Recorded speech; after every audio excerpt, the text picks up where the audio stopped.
Je ne mens jamais. Je suis responsable de milliers de morts. J'ai fait planer plus de clients que les 3 plus grandes sociétés pharmaceutiques réunies. J'ai arraché des enfants à leurs parents, des femmes à leurs maris. J'ai décimé des générations entières. Mais mentir, ça jamais. Le reste n'est qu'une insulte envers l'humanité. Le mensonge est une insulte envers soi-même. Je suis le chef de la Santa Blanca, une organisation que vous appelez cartel. J'ai fait un rêve.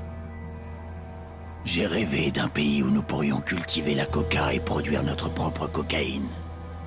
Où nous pourrions diriger nos affaires sans la police, le gouvernement, ni l'armée sur le dos, sans les Yankees.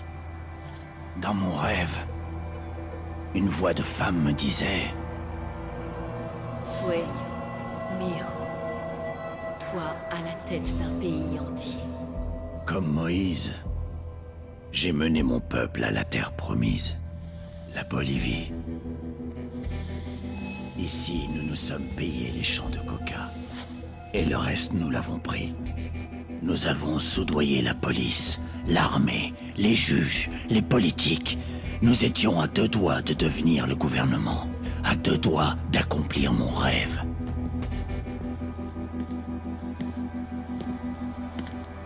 De créer un narco-État. La nation de la Santa Blanca.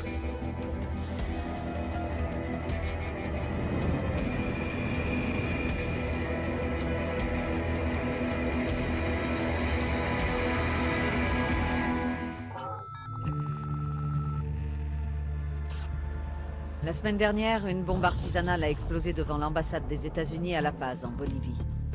2 marines ont été blessés. 2 jours plus tard, un agent de terrain de la CIA nous a transmis les images suivantes. Nos analystes ont identifié l'individu sur ces photos comme étant Ricardo Sandoval, alias Ricky, agent spécial des stupes, et mon ami. Sandoval avait passé ces 6 dernières années à infiltrer la filière cocaïne locale. D'après les éléments dont nous disposons, Sandoval était la cible de l'explosion. Voyant que la bombe n'avait pas suffi, les auteurs ont dû finir le travail.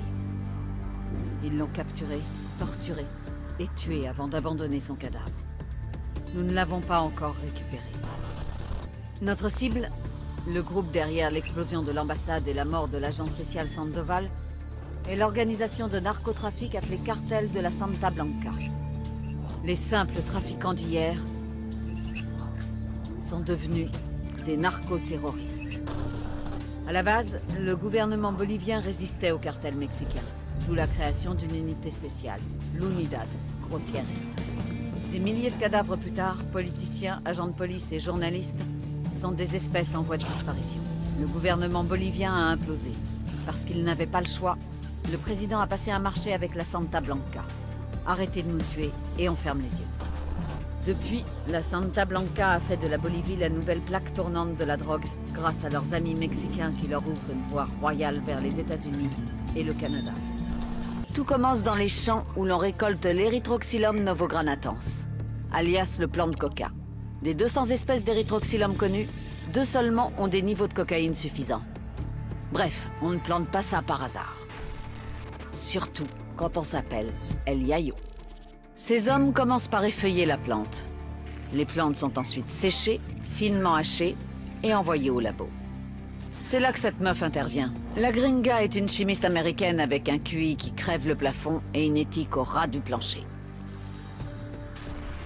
Ils prennent le hachis de feuilles, auquel ils rajoutent de la chaux et du kérosène. Si. On laisse mariner pendant 3 jours. Certains utilisent une machine à laver ou une bétonnière. La Santa Blanca fait tout à la main. Ensuite, on mélange ça avec de l'acide sulfurique, une pincée de soude caustique, et bim, ça fait de la pâte. On la sèche, on rajoute encore de l'acide et on finit par obtenir une poudre. Reste à la purifier parce que sniffer de la poudre jaune, ça le fait pas du tout. Donc, encore un peu d'acide, du permanganate de potassium, de la pyrolusite. Ça donne faim, pas vrai? On filtre l'ammoniac et voilà votre belle cocaïne bien blanche. Mais ça, tout le monde sait le faire. Alors pourquoi est-ce que la Santa Blanca tire si bien son épingle du jeu? Parce qu'ils ont tout compris. Comment conjuguer qualité et quantité. Génétique végétale, logistique, mécanisation, labo ultramoderne, rationalisation des processus, contrôle qualité, pureté des agents chimiques et bien sûr, la sauce secrète. Ce sont des génies. Ils ont propulsé la coke dans le 22e siècle. Ce qu'Henry Ford a fait pour l'usine, ils l'ont fait pour le labo. Une nouvelle révolution industrielle qui tient en 2 lettres. SB.